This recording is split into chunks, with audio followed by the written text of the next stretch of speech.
August 23, 1944, outside Dreux, France. Hauptmann Friedrich Weber stood in the pre-dawn fog, staring at something that would shatter everything he believed about German superiority. The abandoned American truck sat defiantly in mud that had swallowed countless German vehicles, its 6 wheels somehow keeping it upright, where Opel Blitz trucks would have been buried to their axles. Weber had been an automotive engineer at Mercedes-Benz before the war, one of the finest positions in German industry. He had designed precision engines, calculated tolerances to the thousandth of a millimeter, and believed absolutely in the superiority of German engineering. What he was about to discover inside this crude American machine would prove more devastating to German morale than any Allied bombing raid. The markings read GMC CCKW 353. To Weber's trained eye, it looked primitive, even ugly. The design was blocky and utilitarian, lacking the elegant lines that German engineers pursued. This was a truck built by accountants, not artists, or so he thought. He gestured to Obergefreiter Hans Müller, his best mechanic, a man who had kept their division's transport running through 3 years of mechanized warfare across 2 continents. Müller approached the hood with the wariness of a man who had learned to expect German complexity in every mechanical system. What? Müller found when he opened that hood would trigger a realization that would spread through the Wehrmacht like a slow poison, destroying faith in German victory more effectively than any propaganda leaflet dropped from Allied bombers. He called Weber over immediately, his voice tight with something that sounded almost like fear. Every bolt was the same size. Every fitting followed a standardized pattern. The air filter could be removed with bare hands, no tools required. The oil filter needed only a single wrench. Müller, who carried a toolkit containing 47 specialized tools just to maintain their German trucks, stood frozen. This was impossible. No serious military vehicle could be this simple. Simplicity meant weakness, inferiority, the kind of crude engineering that Americans were known for. Except this truck had driven through terrain that disabled German vehicles daily, and judging by the worn tires and dented body panels, it had been doing so for months. Weber pulled the technical manual from the glove compartment. TM 10-15-113. The document was illustrated with clear diagrams, written in simple English, designed for men who had never touched a wrench before entering military service. German technical manuals assumed engineering expertise, requiring interpreters just to understand the maintenance procedures. This American manual could be read by a farm boy who had never seen an engine. But it was the data plate that stopped Weber's heart. Serial number 45782. This was the 45,782nd truck of this exact model. In August 1944, with the European invasion only months old, the Americans had already built over 45,000 of these machines. If this number was accurate, then Germany had already lost the war. They just didn't know it yet. Weber ordered his men to make the truck operational. What happened next would begin his education in why Germany was losing the industrial war. Müller diagnosed the problem in minutes. A deliberately disconnected fuel line. Standard American sabotage protocol. The repair took exactly 18 minutes. With a German Opel Blitz, the same repair would have required hours of disassembly, specialized tools, and expert knowledge of the vehicle's intricate fuel system. The engine rumbled to life with a distinctive growl that Weber would come to recognize across battlefields. As it idled, he noticed the complete toolkit mounted on the passenger side. He inventoried the contents with growing disbelief. 3 wrenches, 1 screwdriver, 1 pair of pliers, 1 hammer. This was everything required to maintain the entire vehicle in field conditions. Müller's toolkit for the Opel Blitz contained 47 different implements, many of them specialized and completely irreplaceable once lost or damaged in combat. Weber decided to drive the captured truck back to the division maintenance depot himself, a journey of 20 kilometers through terrain that had become a graveyard for German logistics. The route crossed everything that had defeated their supply vehicles throughout the French campaign. Deep mud from recent rains that swallowed trucks to their axles. Rutted tracks torn apart by armor that shattered suspension systems. Steep embankments leading to hastily constructed bridges that tested every vehicle's structural integrity. The CCKW navigated it all without hesitation. The six-wheel drive system delivered power to all wheels simultaneously, providing traction that seemed to defy the laws of physics. Weber had driven vehicles across the Russian steppes, through North African deserts, across French farmland. He understood vehicle dynamics intimately. What this American truck was doing should not have been possible with such a simple drivetrain design. German engineers would have created an elaborate system of differentials and transfer cases. The Americans had simply made all six wheels pull at once. At the depot, Weber assembled his entire maintenance section.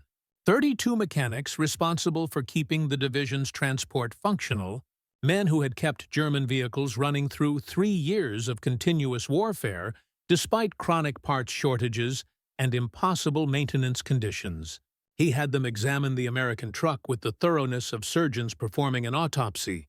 What they discovered over the next 3 hours would fundamentally alter their understanding of the war. Feldwebel Ernst Kramer, who had worked at the Opel factory in Brandenburg before conscription, examined the frame construction with the eye of a professional. His report was delivered in the flat tone of a man stating facts he wished were not true. The frame was overbuilt by at least 30% compared to German specifications. The Americans had designed for abuse rather than efficiency. German engineers pursued elegant solutions, optimizing every component to minimize weight and materials. The Americans had simply made everything stronger than theoretically necessary, accepting the weight penalty in exchange for durability that exceeded any reasonable expectation. But the most devastating discovery was still to come, hidden in the manufacturing date stamps that would reveal the true scale of American industrial capacity. Unteroffizier Wilhelm Becker was examining the data plate with the methodical attention to detail that had kept him alive through 3 years of mechanized warfare. He had found something in the manufacturing stamps that made him call Weber over with unusual urgency. The truck had been manufactured in June 1944, just 2 months before its capture. Serial number 45,782 in June meant the production rate exceeded anything in German industrial experience. Becker performed the mathematics aloud, his voice growing quieter with each calculation, as if speaking softly might somehow make the numbers less terrible. If this serial number represented cumulative production through June, and production had begun in earnest during 1941, the Americans were manufacturing these trucks at a rate exceeding 20,000 units monthly. The implications were inescapable. At sustained production of 20,000 per month, American output would exceed 250,000 trucks of this single model by year's end. Weber requested intelligence reports on American vehicle production from division headquarters. The response arrived 3 days later, and what it contained would confirm their worst calculations while revealing an industrial capacity that made German production appear primitive by comparison. The report had been compiled from multiple sources, including captured American logistics documents, aerial reconnaissance photographs of factory complexes, and interrogations of American prisoners who had worked in defense industries before conscription. The GMC CCKW production figures documented in the report were beyond anything German intelligence had considered possible. General Motors had introduced the first prototype in 1940. Full production commenced in 1941. By August 1944, total production exceeded 450,000 units from GMC alone. But the report detailed something far more devastating than simple production numbers. The Americans had standardized the design specifications, then distributed production contracts across multiple manufacturers throughout their industrial base. Chevrolet was building identical trucks using the same blueprints and specifications. Studebaker produced variants with interchangeable components. International Harvester manufactured thousands more. Even smaller contractors participated in the production network, each contributing to an integrated system that treated vehicles as interchangeable units rather than individual machines. The concept was alien to German industrial organization, where each manufacturer guarded proprietary designs and specialized production methods. Weber compared these figures against German production capacity. The Opel Blitz, Germany's primary military truck and the backbone of Wehrmacht logistics, had entered production in 1937. Total production through 1944 barely exceeded 100,000 units across 7 years of manufacturing. The Americans were producing in 3 months what Germany had built in 7 years. The disparity was not incremental but categorical, representing a fundamental difference in industrial capacity that no amount of tactical brilliance could overcome. The intelligence report included operational details about American manufacturing that seemed impossible to German officers trained in European industrial traditions. The Pontiac, Michigan facility where their captured truck originated operated continuously in 3 shifts, covering 24 hours daily, 7 days weekly. The plant employed 32,000 workers, a workforce that included thousands of women who had entered industrial employment only after Pearl Harbor brought America into the war. September 1, 1944, the division maintenance depot outside Chartres. Oberst Heinrich Vogel arrived precisely at 800 hours with his staff officers, summoned by Weber's report that promised to demonstrate why Germany was losing the industrial war. Weber had prepared a systematic comparison designed to reveal not merely American numerical superiority, but their fundamental philosophical advantage in military vehicle design that made their production numbers devastatingly effective. The first test examined basic maintenance accessibility. Under field conditions, Weber assigned 3 mechanics of equivalent skill and experience to perform identical tasks on 3 different vehicles: change the engine oil, replace the air filter, and inspect the spark plugs. These were routine maintenance procedures that determined whether vehicles remained operational or broke down during extended campaigns. The mechanic assigned to the American CCKW completed all 3 tasks in 22 minutes, using only the standard toolkit that accompanied every vehicle. The technician working on the Opel Blitz required 38 minutes and needed 7 specialized tools retrieved from the depot's inventory. The older Mercedes truck demanded 54 minutes, and the mechanic was forced to partially disassemble the front fender assembly simply to access the air filter housing. Vogel observed in silence as the implications crystallized. In combat conditions where maintenance determined operational readiness, speed translated directly into tactical capability. An American unit could service its entire motor pool in the time required for German units to complete maintenance on half their vehicles. When this advantage was multiplied across thousands of vehicles operating in hundreds of units throughout the theater, the cumulative effect became overwhelming. The Americans were not simply outproducing Germany. They had designed their vehicles to remain operational under conditions that would disable German equipment. The second demonstration focused on parts interchangeability, a concept that American industry had mastered while German manufacturing remained fragmented across competing standards and proprietary designs. Weber had obtained components from 3 different CCKW trucks captured at various locations. One had been manufactured by GMC in Pontiac, Michigan. Another bore Chevrolet markings from Flint. The third came from a contractor whose identity Weber had been unable to determine from the data plate. He instructed his mechanics to swap carburetors, fuel pumps, and generators between the vehicles in random combinations, installing components without regard to which vehicle they had originally equipped. Every part fit perfectly without modification or adjustment. Every component functioned immediately upon installation. The manufacturing tolerances were so precise that parts produced in different factories by different companies months apart were completely interchangeable. The implications for American logistics were profound. Any spare part would fit any vehicle of the same model regardless of manufacturing origin or production date. German supply chains, by contrast, struggled with parts compatibility even between vehicles from the same factory built during different production runs. Opel parts frequently required individual fitting to Opel trucks. Mercedes components needed adjustment and modification. The administrative burden of tracking which specific part fit which individual vehicle consumed resources that Germany could not afford to waste. Weber submitted his comprehensive report to division headquarters on September 5, 1944, documenting the systematic comparison of American and German logistics systems with the clinical precision of an engineer diagnosing catastrophic system failure. The conclusions were inescapable and damning, revealing that Germany was attempting to wage industrial warfare using fundamentally obsolete methods that guaranteed defeat regardless of tactical excellence or operational brilliance.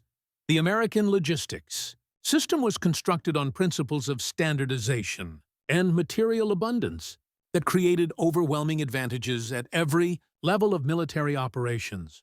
Each American infantry division deployed to Europe operated approximately 2,000 motor vehicles, the vast majority being trucks capable of moving supplies, troops, and equipment across any terrain under any weather conditions. These vehicles shared common components across different manufacturers, consumed identical fuel specifications, followed standardized maintenance procedures, and could be repaired using parts from centralized stockpiles that treated vehicles as interchangeable units rather than individual machines requiring specialized support. An American division possessed the capability to move itself, sustain itself, and maintain itself using fully integrated motor transport that functioned as a coherent logistical organism. German divisions operated what could only be described as a chaotic assemblage of vehicles from disparate manufacturers, different nations, and different technological eras. A typical Wehrmacht division in France during 1944 might deploy Opel trucks alongside captured French Renault vehicles, aging Mercedes equipment from the pre-war period, Czech Skoda trucks acquired from occupied territories, and whatever additional transport could be commandeered or requisitioned from civilian sources. Each vehicle type demanded different replacement parts, specialized tools, distinct technical expertise, and separate fuel specifications. The maintenance burden was crushing, consuming resources and skilled labor without delivering corresponding operational capability. The supply chain had become a logistical nightmare that devoured effort without producing proportional results. However, the disparity extended far beyond the contrast between German and American motor vehicles. Weber's report highlighted the fundamental difference that would doom Germany regardless of any temporary battlefield successes or tactical innovations. The Wehrmacht remained substantially dependent on horse-drawn transport for division-level logistics throughout the war. A German infantry division in 1944 typically operated with approximately 5,000 horses, providing essential transportation capacity. These animals required daily feeding, continuous access to water, regular veterinary care, and mandatory rest periods. They could not operate during darkness without risking injury to the animals and damage to equipment. They moved slowly under optimal conditions, covering perhaps 20 kilometers daily when roads were intact and weather favorable. The horses remained vulnerable to artillery bombardment, air attack, disease, exhaustion, and the cumulative effects of continuous operations under combat conditions. American divisions had virtually eliminated horses from combat operations, replacing animal transport with mechanized systems that operated continuously without biological limitations. American motor transport could function day and night without rest periods, required no grazing time, and could cover hundreds of kilometers when operational necessity demanded rapid redeployment. The speed differential was not merely incremental, but revolutionary, fundamentally transforming the tempo of military operations. December 16, 1944. The Ardennes Forest. Germany launched its final major offensive in the West, Operation Wacht am Rhein. committing its last strategic reserves to a desperate thrust through the weakly held Ardennes sector toward the vital Allied port of Antwerp. The operation's entire strategic concept depended fundamentally on capturing American fuel supplies during the advance, because Germany no longer possessed sufficient petroleum production capacity to sustain offensive operations beyond the initial assault phase. This dependency on enemy logistics to fuel German operations represented not opportunistic planning, but an acknowledgement of terminal industrial collapse. The fuel allocation for the Ardennes Offensive documented the depth of German desperation with brutal mathematical clarity. The attacking forces received approximately 5 million gallons of gasoline, barely sufficient to reach the Meuse River under optimal conditions with no combat delays, no traffic congestion, and no unexpected resistance. The operational plan explicitly incorporated assumptions that German spearhead units would capture intact American fuel depots during their advance and utilize captured stocks to sustain momentum toward Antwerp. German planners were betting the Reich's last mobile reserves on seizing enemy supplies because their own production capacity had been systematically destroyed by months of Allied strategic bombing. Targeting synthetic fuel plants. Oberst Vogel's division, reorganized and partially refitted after the summer campaigns in France, participated in the southern sector of the offensive. Weber, continuing in his assignment as division transport officer, observed as the attack commenced with surprising initial success. German units achieved tactical surprise against thinly spread American defensive positions, penetrated the front lines, and advanced rapidly during the first 48 hours of operations.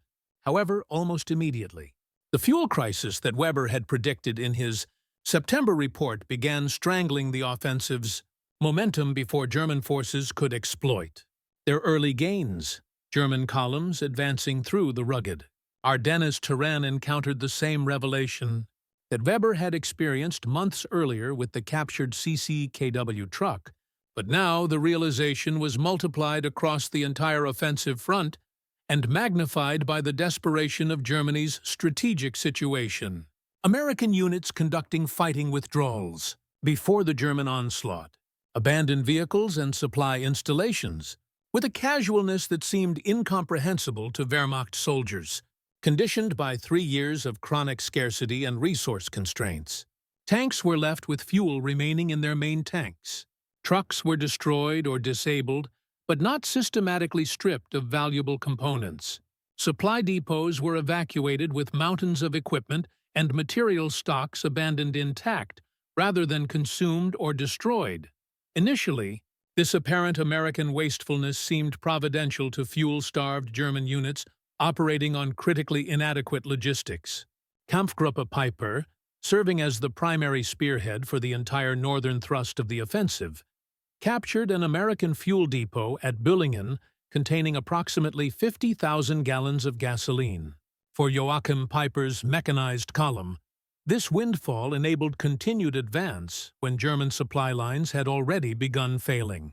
However, even as his tanks refueled using captured American petroleum, Peiper grasped the devastating implications of what this abundance revealed about relative industrial capacity. January 1945. Camp Shelby, Mississippi.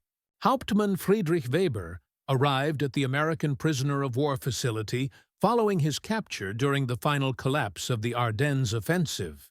What he would experience over the subsequent months would complete the education that had begun with the discovery of that abandoned GMC truck in France, revealing the full extent of American industrial supremacy through direct observation rather than intelligence reports or battlefield evidence. The train journey from the East Coast processing center to Mississippi provided Weber his first sustained exposure to the American interior during wartime.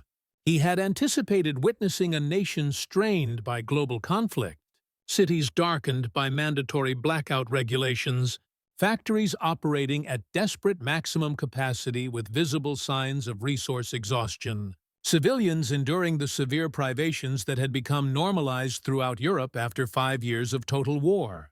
Instead, he observed conditions that contradicted completely the 3 years of German propaganda about American industrial weakness and social decadence that had sustained Wehrmacht morale. Every small town through which the prisoner transport train passed blazed with electric illumination during evening hours. Farmhouses that in Germany would have been fortunate to possess a single electric bulb displayed lighted windows in every room. Industrial facilities operated through night shifts, with parking areas filled with workers' personal automobiles, a sight that seemed almost obscene to men from a nation where private automobile ownership had been restricted to party elite and essential professionals since before the war began. The German prisoners counted vehicles obsessively through the train windows, unable to reconcile the casual material abundance they witnessed with everything they had been taught about American society collapsing under the weight of its own decadence and racial degeneracy. At Camp Shelby, Weber and several hundred other German prisoners found themselves housed in wooden barracks that exceeded the quality of accommodations many had known as active soldiers serving in the Wehrmacht. The facility provided electric lighting in every building, hot running water on demand, flush toilet facilities, and steam heating systems for winter months. The food service, while institutional in character, delivered more calories and superior nutritional quality than German. Military rations had supplied even before the Allied strategic bombing campaign had systematically devastated German agricultural production and food distribution networks. The ITF, genuine education, began when prisoners received assignments to work details. Under Geneva Convention, regulations that prohibited forcing prisoners to support directly the war effort but permitted employment in agricultural operations and non-military industrial facilities. Weber, selected for assignment based on his documented engineering background and technical expertise, was placed in a motor pool maintenance facility that serviced American military vehicles being prepared for overseas shipment to combat theaters. The IE motor pool contained endless rows of GMC trucks identical to the vehicle Weber had examined in France. However, here he could observe the complete American logistics system functioning at full operational capacity. New vehicles arrived directly from manufacturing plants, driven to the camp by civilian contractor personnel. The vehicles required minimal preparation before shipment overseas, consisting primarily of basic mechanical inspections, fluid level verification, and minor cosmetic repairs to transportation damage. During his months at Camp Shelby, Weber gained access to information that would have been invaluable to German intelligence during active operations, but now served only to confirm the conclusions he had reached through direct observation. The American Guards, supremely confident in their inevitable victory and surprisingly candid with prisoners who demonstrated genuine intellectual curiosity, shared production statistics and operational details that revealed the complete scale of American industrial mobilization in ways that no intelligence report could have conveyed. The motor pool facility, where Weber performed his assigned maintenance duties, processed vehicles destined for Pacific theater operations, where the war against Japan continued despite Germany's imminent collapse. The installation received continuous streams of new trucks, jeeps, and specialized vehicles arriving directly from manufacturing plants. Weber learned through conversations with American personnel that the United States had produced over 2,400,000 military trucks during the war years across all vehicle types and manufacturing contractors. The GMC CCKW alone accounted for more than 560,000 units by the time production concluded, exceeding Weber's earlier estimates derived from serial number analysis and confirming that American output had surpassed total German production of all military vehicles combined. Across all categories and manufacturers, the Guards explained that vehicle production represented merely one component of American industrial output during the war years. The same factories that had manufactured civilian automobiles before Pearl Harbor had converted to military production with remarkable speed and efficiency. The Willow Run Manufacturing Complex in Michigan, originally designed specifically for bomber production, could manufacture one complete B-24 Liberator heavy bomber every 63 minutes at peak operational capacity. The scale was difficult for minds shaped by European economic traditions to comprehend, conditioned as they were by chronic scarcity and resource constraints that had defined continental economic reality for generations. Weber observed the casual material waste that characterized American military operations, waste that would have been considered criminal negligence in Germany, but here indicated abundance so complete that efficiency became secondary to operational speed. Maintenance personnel discarded components that could have been repaired through skilled labor, because replacement parts arrived more readily than repair time could be allocated. Vehicles experiencing minor mechanical problems were sometimes classified as surplus and scrapped entirely, rather than consuming skilled labor hours that could be applied to processing newly manufactured equipment. Food waste from the camp kitchen facilities exceeded the total. Rations that German soldiers had received during the final months of combat operations in Europe. The psychological impact on German prisoners was profound and systematic in its effects. Men who had entered American captivity as convinced National Socialists found their ideological certainty eroding progressively under relentless evidence of American material superiority that contradicted every principle of Nazi racial theory. The racial doctrines that had sustained Nazi ideology could not explain how a multi-ethnic democracy of mixed peoples could achieve production levels that the racially pure Germanic nation had never approached even during peacetime industrial development. May 1945. The war in Europe concluded with Germany's unconditional surrender, ending 6 years of conflict that had devastated the continent and resulted in tens of millions of casualties. Weber remained at Camp Shelby through the summer months, awaiting repatriation as the victorious Allied powers processed millions of prisoners and initiated the enormous task of reconstructing a shattered European civilization.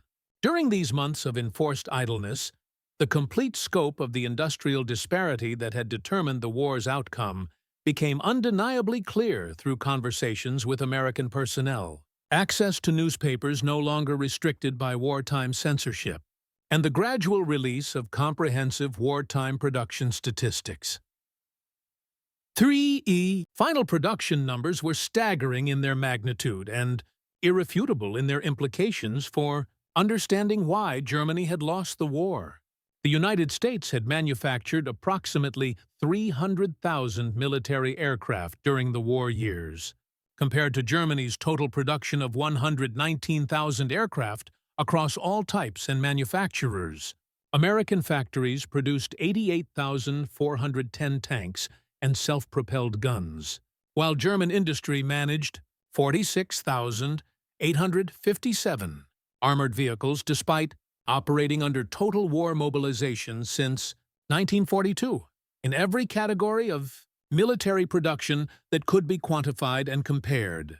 American industrial output exceeded German manufacturing capacity by ratios ranging from 2-to-1 to more than 10-to-1, depending on the specific weapon system examined. However, these aggregate figures, overwhelming as they appeared in simple numerical comparison, significantly understated the true disparity in effective military capability because they failed to account for the qualitative advantages that American standardization and simplified design philosophy provided to operational forces.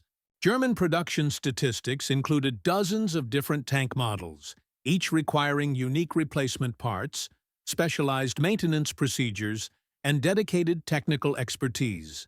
American production concentrated on a limited number of standardized designs that shared common components across different variants and could be maintained by minimally trained personnel using standardized tools and documented procedures.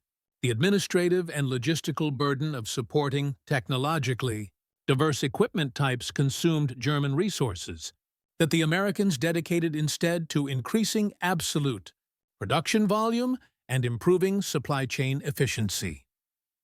Weber learned that the GMC CCKW truck that had first demonstrated American industrial superiority to him during that foggy morning in France had served throughout the war in every theater of military operations across multiple continents and climate zones.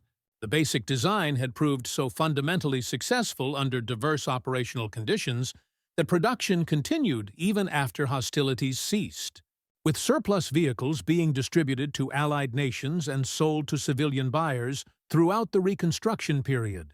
The truck that had seemed remarkable in 1944 had been deliberately engineered as a temporary wartime expedient, built to acceptable rather than optimal performance standards. Intended for mass production in enormous quantities and eventual replacement after the emergency ended, the Americans had achieved battlefield excellence through industrial standardization and production volume rather than through the pursuit of technical perfection that had characterized traditional German engineering philosophy.